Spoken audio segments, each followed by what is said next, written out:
first of all, congratulations, and congratulations especially for what you did also at the end of the match, asking her to come with you. I thought it was a great gesture.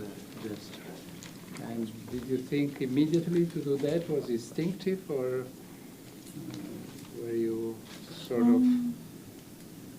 No, I mean, it was kind of instinctive, because when I shook her hand, I saw that she was kind of tearing up a little, and then it reminded me how young she was.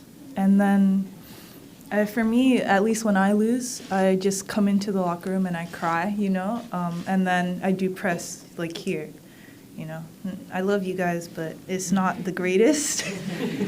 And then I was thinking, like, normal people don't actually watch the press conferences unless they're like fans.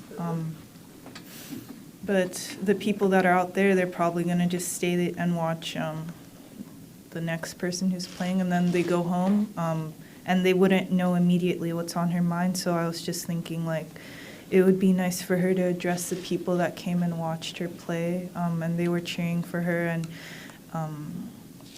yeah, I mean, for me, it was just something that was, I don't know, instinctive, I guess.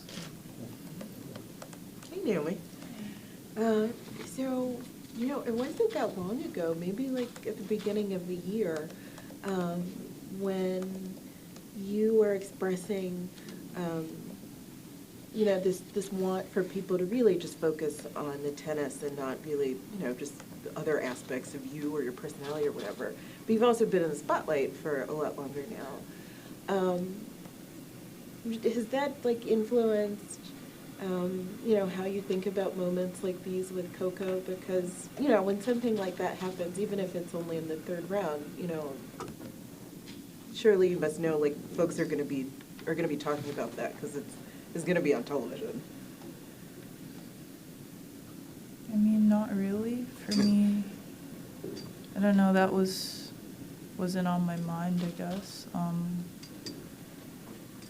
I just thought about what I wanted her to feel leaving the court. Like, I wanted her to have her head high, not, like, walk off the court sad. I want her to, like, be aware that she's accomplished so much, and she's still so young. And honestly, like, I know that you guys are kind of coming at her with love, too, but I feel like the amount of media on her right now is kind of insane for her age, so I just want her to, like, take care of herself. Really upside her. What impresses you most about her? I think for sure her movement is one of the biggest things on her game. And of course her serve she can serve at a very high pace. So yeah, I'm very interested to see how she develops. And how about as a person? As a person, she seems like a sweetheart. I haven't actually really talked to her for an extended length. This tournament was the most I've ever talked to her, but we kind of didn't talk today or the day before because we had this match. But yeah, she seems like a really intelligent girl. Hi, Sharon. You said you felt, after your match, that you felt more focused for this match. And why is that? Was it more of a challenge, or? Yeah, I mean, for me, it was mostly, I haven't played a night match on Ash since last year, so I felt the atmosphere was, of course, going to be very different. I think the day crowds and the night crowds are very different here.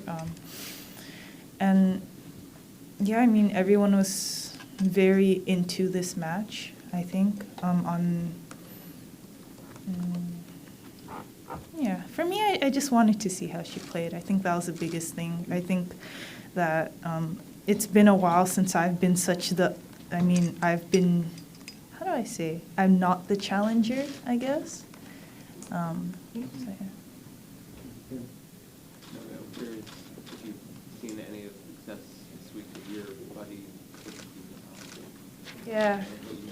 Christy Ann. I say Christy Ann, even though she's always tells me it's on. Yeah, I mean, for me, that's also something that's very incredible. Like, even though she walks around like she's Bionic Woman with all that tape. Yeah, I mean, she's one of, like, literally everyone knows she's one of my only friends on tour. And we went to go eat Korean food before this, so maybe that was a good luck. Yeah, she's awesome. And the fact that she's playing so well now, and I hope that she continues to keep playing well. Naomi, you've gone through so much since you first emerged very early on the tour. If you had some thoughts for Coco on how to handle herself, what to do, what would be one or two things you might suggest to her?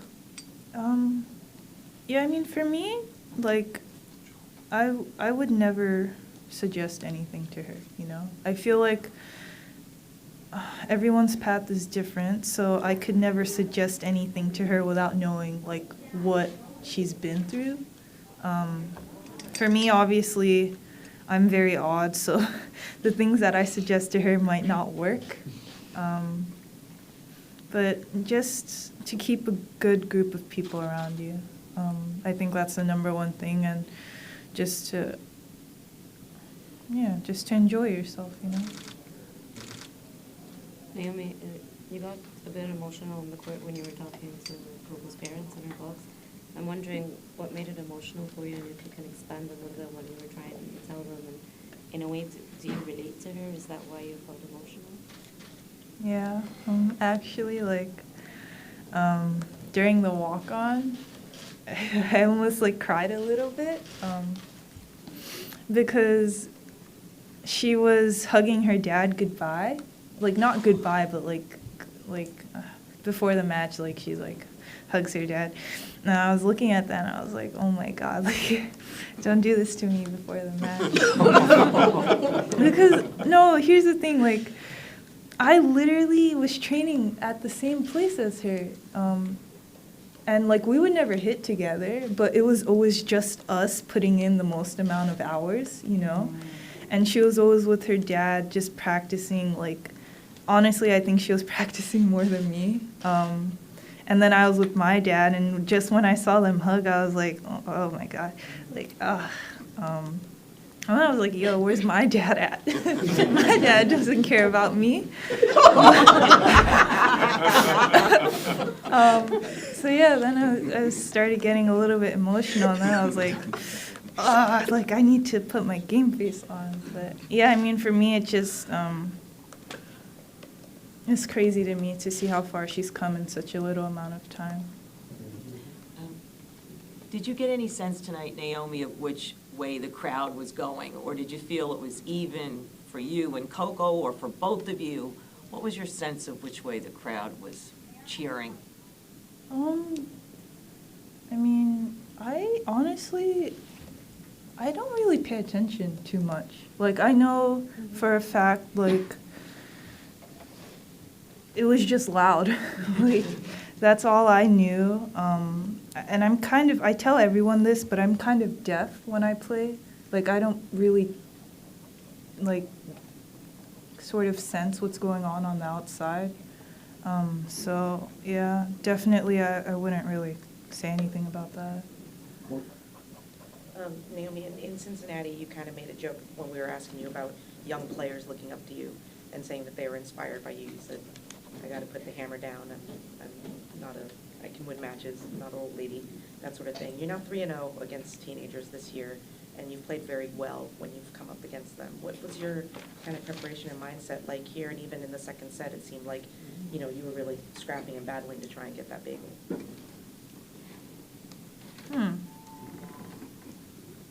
Preparation? I don't really have, like, I think the thing is, like, you have to treat them as they are. Like, you can't think about age when you play against someone. They fought their way to this spot. They deserve it, so why would I be thinking about how old they are, you know? I think that's the number one thing some people get twisted. Yeah, I feel like even when you play younger people, it's even more of a challenge because they fight. I don't want to say this, but they might fight harder, you know? They want to have that, like, statement tournament or whatever. So for me, I just kept telling myself to keep fighting. Like literally, that's what I said during the match. I just kept saying fight, fight, you know. You take 3 more in English. 1, 2, 3. Okay? Naomi, I still would like to look ahead a little bit. You're going to play against Belinda Bencic the 3rd time this year. How well do you know her off the court and on the court, and how will you get into that match? Yeah, I mean, for me, playing her is always super challenging. I'm unsure if I've ever won a match. I know that I lost the 2 times that we played earlier this year. And for me, yeah, I just expect to fight. She doesn't really ever give up, and she just kind of fights for every point. So I know that that's going to be a really difficult match for me. Just following on from questions about your focus, I just want to know how close you think you are to a level where you can win the tournament again.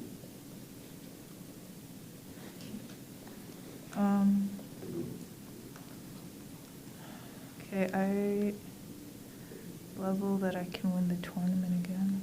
Just because you were so dialed in from the start today and looked amazing for the first 3 games. The thing with me, though, is I get better as the tournament goes on, you know? And, like, it's not even a skill sort of thing. It's just I trust myself more. So, I mean, the last 2 times I was in the round of 16, I won it, if that answers. I don't want to say that. That's bold. Don't say that. Listen, I'm just out here trying my best. Like, I don't know. I'm just going with the flow at this rate. Like, I've never defended a Grand Slam before, so we out here, you know? We're just having fun. Last question on the right-hand side. Naomi, we're living in a very brutal, cruel, sometimes utterly fierce world. But until we have some Naomi's moment, I think we are still human beings. As ambassador of the sport, one of the most genuine ambassador and the #1 player, if you ask yourself, do you wish to see more and more this kind of moment, both sides, the men's and the women's side in the tour?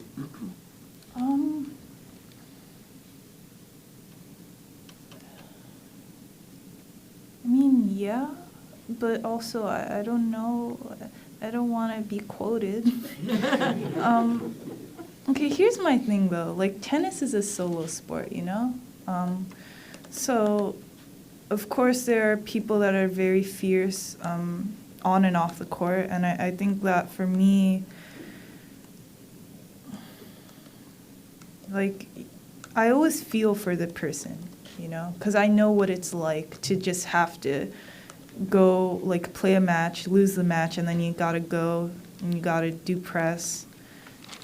It's just terrible. So I think that I don't know what a Naomi moment is, and hopefully there won't be many of those. But yeah, I'm just, whatever I do, I try to tell myself to just do it from the heart, you know? Like. Thank you, everyone. Thank you. Japanese, please. Thank you. Ciao. Just let it quiet down.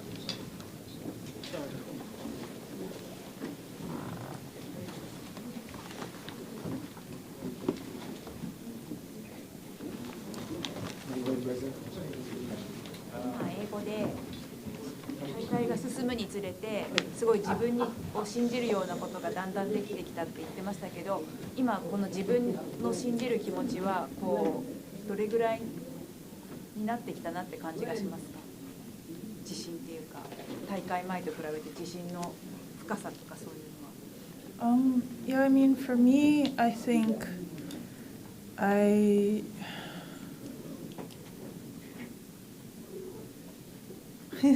Sorry, I'm like listening to the background noise for some reason.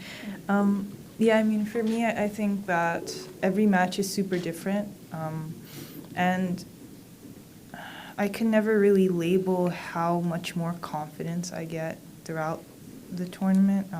But I know that it increases because I feel that for me, I just get more comfortable as time goes on. It's not necessarily a confidence thing. It's just more of a comfortability. So I think that would be the main. 今日大阪さんとココファーストミーティングでしたけど、これからもたくさんマッチアップがあるんじゃないかと思うんですが、その将来ココが大阪さんに追いつくかもしれないし、あと、近い将来そのグランドスラムのファイナルで再びプレーするかもしれないっていうのを思うんですけど、大阪さんはその可能性はどう思いますか？ココと。Yeah, I mean, I feel like of course we're gonna play multiple times in the future. She's so young, so that's definitely gonna happen. And I mean, I think for me, she seems very intelligent, so I think there's automatically things that she's gonna change the next time that we play. So I'm not necessarily looking forward to that, but I think it'll be fun for you guys to watch.